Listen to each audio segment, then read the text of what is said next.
I once visited Indonesia with Brother Andrew, that great servant of the Suffering Church, and a group of Christian leaders came to meet us from a very large city on the island of Java, and they were full of excitement. And they said, "Andrew, we're living in the book of Acts.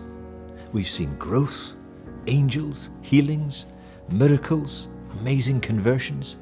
Come," they said, "come to our church and you'll walk onto the pages of the book of Acts." And Andrew looked at them and he said, "The book of Acts? Well now, take me to see your persecution."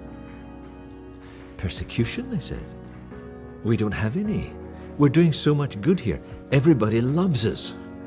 And Andrew just smiled and he said, "Well, then you can't be living in the book of Acts."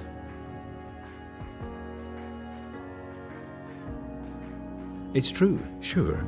In the book of Acts, we do have miracles. Yes, we have growth. Yes, we have conversions. But the strongest theme in the book is persecution. In the early chapters, the Spirit comes down. You get Pentecost. There's growth in Jerusalem. But it's not long before the leading apostles get a flogging. And after that, Stephen gets stoned to death. And after that, Paul starts persecuting. Peter gets jailed. And the church gets scattered by a great persecution. And the surprising thing is, that's how God wanted it. Because persecution gives power to people who've never had it before, and it pushes them out to places and to peoples who've never heard the gospel before. So the gospel spreads to the Gentiles thanks to persecution. It's the engine of the gospel. And so Antioch takes over as the main sending church from Jerusalem, and Paul the persecutor turns into Paul the persecuted. He gets a stoning in Lystra, he's attacked by a mob and he's jailed in Philippi, he's abused in Berea, he's nearly killed by a mob in Ephesus, he narrowly escapes a lynching in Jerusalem, and he spends the last third of the book as a prisoner, surviving an assassination plot and arriving in Rome under house arrest.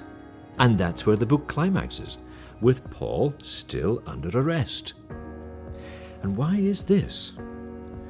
Because God spreads the gospel to the ends of the earth through the pain and the chains of persecution.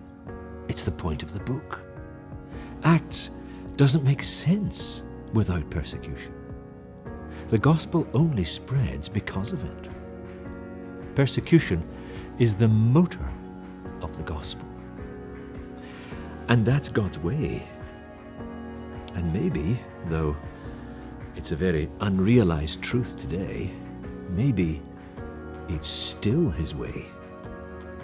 So let's go through the book of Acts and use these stories of the persecuted church to help us be challenged by the original beating heart of the book.